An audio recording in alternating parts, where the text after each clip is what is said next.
Mikel, good to see you. Hello. 2 big wins following the international break, so you must feel in a good place heading into Sunday. Yeah, 2 very important wins. Very good feeling about the games as well, and preparing for a big match for Sunday. Ben White, Bukayo Saka and Martin Odegaard missed the trip to Spain in midweek. Have they got any chance of featuring on Sunday? If there is a chance, would be after tomorrow's session, because they haven't done anything yet, so we will have more information tomorrow. And just to check, Mikel Merino and Victor Gyökeres picked up head injuries on Tuesday. Are they absolutely fine? Yeah, they are fine. They will be available. William Saliba, an unused substitute on Tuesday. Can we expect him to come straight back into the starting 11 on Sunday? Let's see. Obviously, he's been carrying an injury. He's done really well to be available for the last match, and he's really pushing it. So we'll decide tomorrow what's the best start. And today the club announced a number of changes at boardroom level. Will that have any impact on what you do here on a day-to-day basis? No, well, there have been quite a lot of changes since I arrived at the club. First of all, obviously, Tim is leaving, and I would like to say a few words because he's been someone that I really enjoy working with. I think he has a tremendous contribution for everything that we've done over the last few years. Then on Rich, congratulations, obviously, because it's a massive role to be the CEO of this football club. And then welcome to the new members of the board. That hopefully they're going to make us better and help us and bring ideas and support and make this club much better. It's ultimately Stan's and Joe's decision. They've been incredibly supportive, so we move on again. And finally for me, it's still very, very early in the season, but just how significant is this match in terms of the title race, in terms of staying close to Liverpool and potentially building a gap to Manchester City? Yeah, it's about winning again and creating, another good moment for us, consistency, competing against one of the best teams, obviously, in the world, and good test for us to see our level as well. Go to Leah from PRP. Hi. Good afternoon. You know Pep Guardiola probably better than all of us in this room. How demanding do you think it's been for Pep to be at this level for so many years, to be achieving what he achieved in so many countries, and also how much do you think he evolved his coaching and management in the last few years? Well, yeah, the demands that he puts first of all on himself, the standards that he requires for everybody around him, his will to win, to evolve, to improve. You look around him always, he wants to surrender about the best people. For me, he's by far the best coach in the world. I always said it. I had the pleasure to work with him and win a lot with him next to him. So, yeah, it's always great to see him back. Noni Madueke, when you had to look at him in the summer, what made you decide to recruit him from Chelsea, and how do you think you and your coaching staff are getting such a wonderful version of him? Yeah, well, because I was sure that he was a player with a talent and quality that we didn't have in the squad, a player with a level of threat and unpredictability that he was going to make us better. The moment I picked up the phone, I spoke to him and his dad and his agent. The 3 of them gave me the impression that they were really willing to come, that they saw something special here they wanted to be part of. And then, yeah, you have to come here and slowly start to get to know him, and he needs to start to get to understand the team. But I think so far the impact he's having in the team, it's very, very positive. And Martin Zubimendi, how pleased are you with the way he settled here? How would you describe the balance in midfield gives you, and the partnership with Declan Rice as well?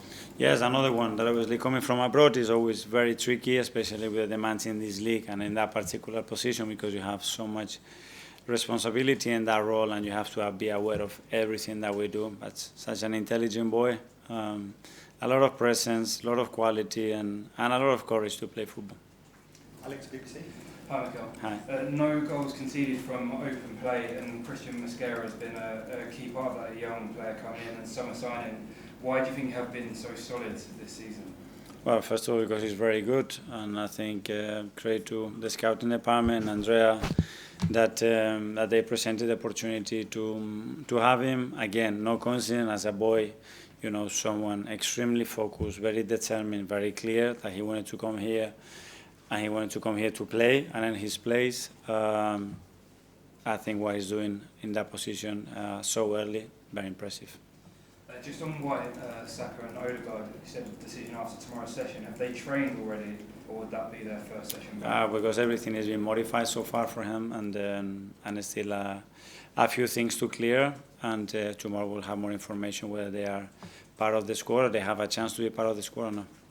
We've spoken about the evolution of football and how the style is changing. A lot more teams going more direct. Are you expecting a different type of game than usual against Manchester City on Sunday? There will be moments, but it has been in the past as well in the last few years, and obviously they have certain different qualities, especially in the back line, and since they recruited Erling as well, they always modified a few things because of the quality of individual, which is normal, and there is a tendency in football, especially because there is as well all the tendencies in the way teams are defending that obviously has certain implications to how teams react to that. Ian, TalkSport. Hi Mikel, how are you? Hi, good, thank you. Talking about the evolution of football, I mean, it used to be seen if you were on the subs bench that maybe you'd done something wrong and the manager didn't like you. We saw in midweek your substitutes you brought on won you the game in the Champions League. So, explain to me how the evolution has happened in terms of subs and how important they are to you this season.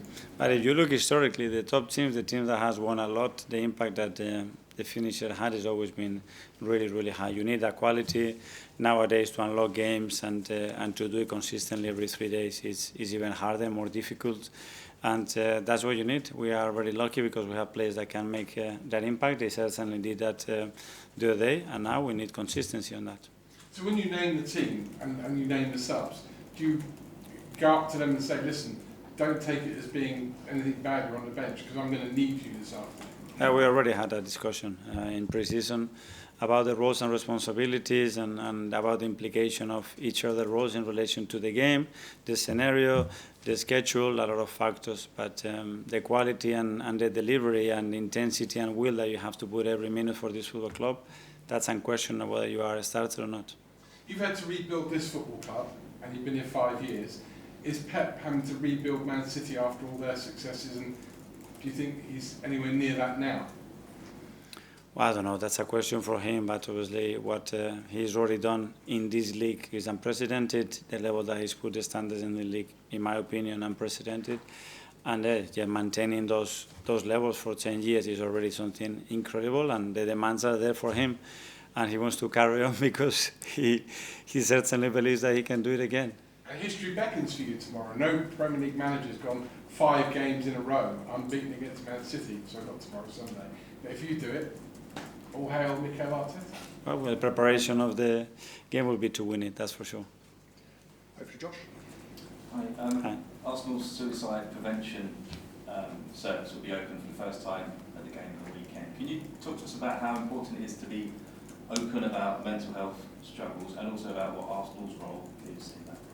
Well, first of all, very proud that the club again takes the initiative and takes a problem, a serious problem that is out there in our society, and get practical solutions, and to create a safer space as well for our supporters to be able to raise their hands and say, listen, I need help, and this is the space to do it.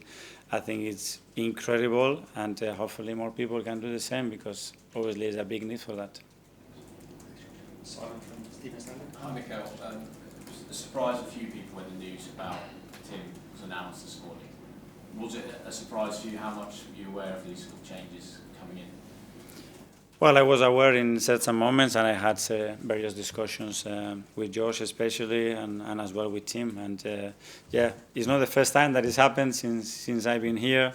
And again, incredible gratitude towards Tim, what he's done for the football club, what he's done for the team, for myself personally as well. And everybody's in different phases of their lives and requires different things, and that's it. We move on.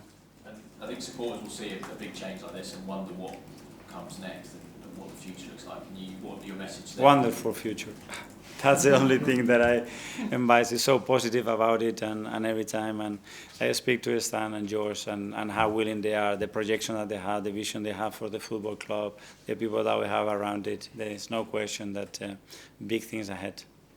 Tom for London. Hi Mikel, you mentioned it's not the first time it's happened to you. Some of us were trying to list the amount of executive changes that happened. We've come up with a list with the late Sir Chips Keswick, of course, Francis Kajagawa, Raul Sanyehi, Ken Fryer, who stepped down, Huss Farm, even Ivan Kateshin, Edu Gaspar, Jason Nato, and of course now Tim Lewis.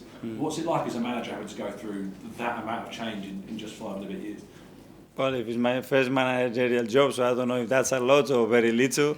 with the experience that I had, what I can say that I've been very lucky to work with some wonderful people that I have learned so much from them. And yeah, it's sad because we spend so much time together. And you name very important people that have been big part of the football club, of my life as well personally, because you get really attached to them emotionally as well, and their families. And yeah, you have to move on, maintain that personal relationship for sure. And then people is going and do various jobs, some of them being very successful in other places, and wish them all the best. And just to bring it back to the football as well, you spoke before about the emotion of using Mikel Merino from his goals that he scored for Spain, and one of the reasons why you started him in the game against Nottingham Forest. With how Gabriel Martinelli and Leandro Trossard performed in midweek, does that now come into your thinking about harnessing that confidence they got from that game potentially for the win? Yes, it does. It certainly does, because when players are in that state, I think they have to be used and they have to be recognized. But it's a lot of players, obviously, that are in a really good moment, performing really well. And that's what we want. Whenever we need them, I'm sure that they're going to be at the best. James, CBS. Hi Mikel, I'd like to ask you a little bit about Erling Haaland. 11 versus 11 at least. Your defenders have done a really good job of restricting that supply. I think it's 2 shots on target in the last 4 games. What has your team got right taking on Haaland? Well, it's a lot of things that you have to get right. He's a player that doesn't need much space, much time, or situation to generate big chances, especially when he's in and around the box. But yeah, preventing the source sometimes is the best thing to do it, and we have to do it again. And you've allowed 2 open play shots on target in your last 4 games. Been a real hunkering down since the United game. Do you feel like this level of defensive quality you're showing now, is that the benchmark or is that beyond what you were expecting? Well, it's certainly what we are doing today and what we have to do on Sunday and the following games, and there is still a lot of things that we can improve, and we know that, we are very aware, but it's a very big foundation to achieve what we want. Okay, last 2 in the As Live section. Firstly, Charles from Cop. Hi Mikel. On Tuesday night, lots of people picked up on a clip of you sort of screaming at Eze to come out to the touchline and really hug the touchline and let Calafiori sort of go into the central areas. Is that sort of how you sort of envisage Eze playing here, much more on the sort of touchline winger than someone coming inside that maybe we've been used to when he was at Crystal Palace? Sorry, can you repeat the question? Just on Eze on Tuesday night, there was a clip doing the rounds on social media of where you were sort of spotted really calling him to get to the touchline and stay tight to the touchline and let Calafiori to sort of move inside. Is that the sort of your vision for Eze, more of a touchline winger than someone coming inside? No, depending what the position does. Is one space or another? It's never the same, because the space and the difficulty for the opponent will be in different things in relation to what they want and what we want to accomplish with that. Does it depend on the fullback he's got behind him at times as well? Say Calafiori likes to come inside, but if Hincapié, who we know looks like he's more of an overlapping fullback. Yeah, defending where that 9 is defending, especially if it's our left or right side, the behavior of that winger when the ball is in the opposite side, the attacking midfielder, ours, especially if it's higher or deeper, it's quite a lot of things to consider before we make that decision. Okay, Phil from PA. Hi Mikel. Miles Lewis Skelly's celebration in this fixture obviously attracted quite a few headlines last season. Are your players free to celebrate as they wish on Sunday, or have you said to them, rein it in? Well, that was done. That's it. That's part of it. There's been a lot of celebration and non-celebration over the past from a lot of teams, and that's it. We don't that. Every experience is to learn as well, and we certainly learn from that one. And just in terms of City, obviously they've lost twice, 2 of their 4 fixtures so far. They had their troubles last season. Do you think that they are proper contenders this year, or do you think it's going to take them maybe 1 or 2 I think so, without a doubt. I mean, knowing really well Pep and the demands that he's going to put there, the mentality that they have in that football club, the squad and the players that they have, I mean, they're going to be there for sure.